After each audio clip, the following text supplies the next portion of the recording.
안녕하십니까, 전은성입니다. 자, 2026년 8월 6일 서울시청에서 부동산 정상화를 위한 대토론회가 열렸습니다. 자, 오세훈 시장을 비롯해가지고 타깃이 되었던 다주택자, 그리고 비거주 1주택자, 부동산 전문가 교수, 공인중개사, 그리고 무주택자, 임대사업자 등 많은 사람들이 참석을 했는데요. 오늘 토론회만 보면 8월 3일에 대한 세제 개편안을 비판하기 위한 자리처럼 좀 보였다, 이렇게 볼 수 있겠고, 실제로 토론 초반에는 보유세, 양도소득세, 그리고 장기보유 특별공제, 그리고 비거주 1주택자 문제가 상당히 많이 언급이 됐죠. 오늘 토론회 전체 내용을 보면은 세금만에 대한 내용은 아니었고, 정말 부동산 정상화가 뭐냐, 도대체 정상화의 의미가 뭐냐, 여기에 대해서 굉장히 많은 얘기들이 오갔습니다. 그래서 토론회에 대한 핵심 내용들을 보면은 비판들도 했고, 그리고 분석들도 많이 했지만, 근본적인 이 개편안의 목적이 뭐냐에 대한 얘기들이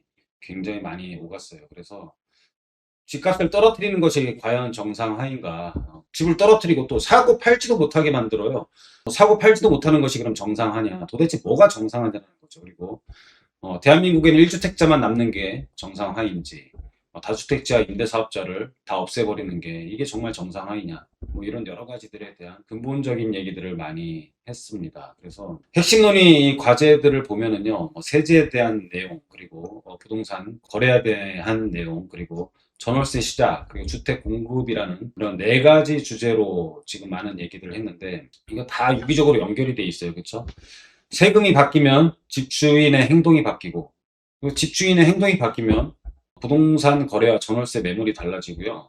전월세 매물 이런 것들이 줄어들면 또 무주택자 청년 주거비들이 굉장히 올라가고, 결국은 이 전체적인 문제를 없애기 위해서는 공급이 부족하다라는 걸로 다 귀결이 되는 그런 내용으로 가고 있습니다. 그래서 이 4가지 내용들, 세제 개편 먼저 이렇게 보시면은, 자, 세제 개편, 자, 부동산 정책을 만들려면은 분명한 목표가 있어야 되는데, 자, 집값을 낮추는 게 목표인지, 거래를 활성화하는 건 목표인지, 세금을 더 걷는 것이 목표인지, 어떤 정책을 하는 게 목표이냐, 시장의 균형 회복을 하는 거다. 자, 이런 내용들이 쭉 나오고 있습니다. 그리고 부동산 정상화에 대한 어떤 이런 개념들, 집값을 떨어뜨리는 것이 곧 정상화라는 생각부터 다시 검토해야 한다는 얘기들이 나왔죠.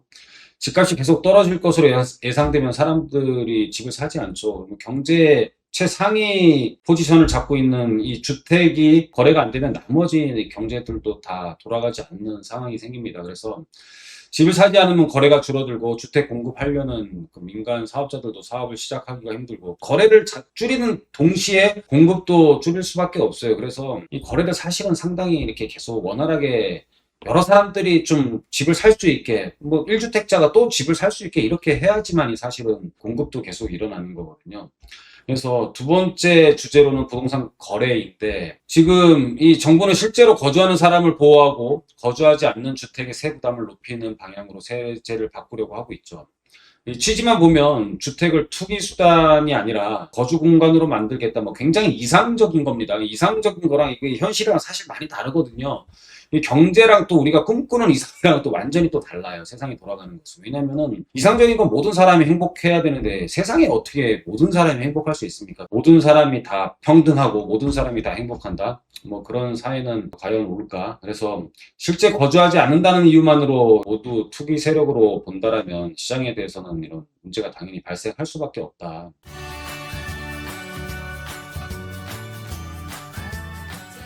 오늘 현장에 참석한 공인중개사는 수십 개씩 나오던 전월세 매물이 10개 이하로 줄어든 사례를 얘기했죠. 소유자가 세제 혜택을 받기 위해서 직접 들어가 살려고 하면 전월세 매물은 당연히 감소하는 거고, 그렇게 되면은 전월세 시장에서는 문제가 발생할 수밖에 없는 거죠. 그래서 주제 3번째, 전월세 시장 가보면, 자, 이번 토론에서 가장 중요하게 봐야 될 부분인데, 정부는 다주택자 비거주 주택 보유자를 부동산 가격을 올리는 투기 수요로 본다. 이거 진짜 삐뚤어진 눈을 갖고 있다고 생각을 하는데, 자, 집주인이 2채를 갖고 있다고 가정해 보겠습니다. 한 채는 본인이 살고, 다른 한 채는 세입자에게 전세를 주고 있어요.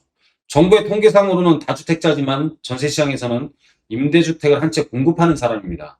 근데 이 사람에게 세금 규제를 계속 늘리면 집을 팔거나 직접 들어가 살려고 할 수 있습니다. 그러면 주택의 숫자는 그대로지만 세입자가 들어갈 수 있는 집은 한 채 줄어드는 거죠. 그래서 제일 좋은 쪽으로 집에 입주하려고 하겠죠. 결국은 중심부, 제일 고가주택 또는 직장과 교육의 인프라가 집중된 이런 쪽에 들어가다 보면 그런 쪽의 주택이 당연히 모자라게 되겠죠. 자, 청년과 신혼부부는 일정 기간 서울에서 근무해야 되고, 뭐 직장인, 자녀, 교육 때문에 서울에 거주하는 사람들이 굉장히 많은데, 이 사람들 다 집을 갖고 있는 거 아니잖아요. 주택에 전월세가 필요한데, 그런 사람들이 서울에서 밀려나게 되죠. 그런데 임대주택을 공급하는 사람을 전부 시장에서 밀어내면 공공임대주택만으로 이 서울의 거대한 임대 수요를 감당하기는 너무너무 어렵습니다. 그래서 그런 것들이 현실적으로 가능한지 살펴봐야 되는데 그런 거 전혀 살펴보지 않았죠. 그래서 오늘 토론에 말한 세금의 최종 종착지입니다. 세금은 집주인에게 부과를 하는 거죠. 근데 집주인이 전세를 월세로 바꾸거나 세입자를 내보내고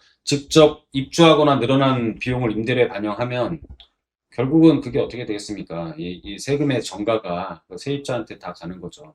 그래서 주택 공급이 이 모든 문제를 해결하는 키인데, 여기에 대한 내용을 한번 보면 오늘 토론회가 도달한 결론은 세금보다는 공급이었어요. 집값이 오르는 이유를 투기 수요에 대해서 책임을 전가를 하면 안 되고, 공급에 대해서 정부가 조절을 못하고 공급을 하겠다라는 지금 공약을 지키지 못하는 거에서 사실은 원인을 찾아야 되는 거죠. 그래서 서울의 인구가 줄었다고 이야기하지만 뭐 1, 2인 가구가 계속 늘어나면서 가구 수는 점점 더 늘어나고, 가구의 숫자가 주택 증가 숫자보다 훨씬 늘어나면서 이런 주거에 대한 문제가 발생을 하는 거죠. 그래서 오늘 토론에서 공공이든 민간이든 가리지 말고 활용 가능한 공급 수단을 총동원해야 된다는 이야기가 나왔습니다. 공공주택도 공급을 해야 하고, 민간주택, 민간 임대주택도 공급을 해야 하고, 재개발, 재건축도 진행해야 하고, 그리고 중공업 지역을 개발을 해서 주택 공급량을 늘려야 된다, 이런 얘기들이 굉장히 많이 나오고 있죠. 서울에서는 대규모로 비어있는 택지를 지금 찾기가 굉장히 어렵습니다. 그래서 결국은 서울에서는 새 아파트를 공급하려면은 노후주택을 정비하는 재개발, 재건축이 가장 현실적인 수단이 될 수밖에 없어요. 그래서 우리는 투자를 그런 쪽에다 해야 되는 거죠. 어차피 신규 주택을 공급하기 위해서 서울에 노는 땅들이 없다 보니까 결국은 기존 주택을 철거하면서 지어야 되는데, 그런 데서 뭐 수익도 발생하고 집도 공급이 되는 거예요. 그래서 우리는 그런 쪽에 투자를 해서 신규 주택을 공급받으면서, 조합원으로서 공급받으면서 투자를 해야 되는 거죠.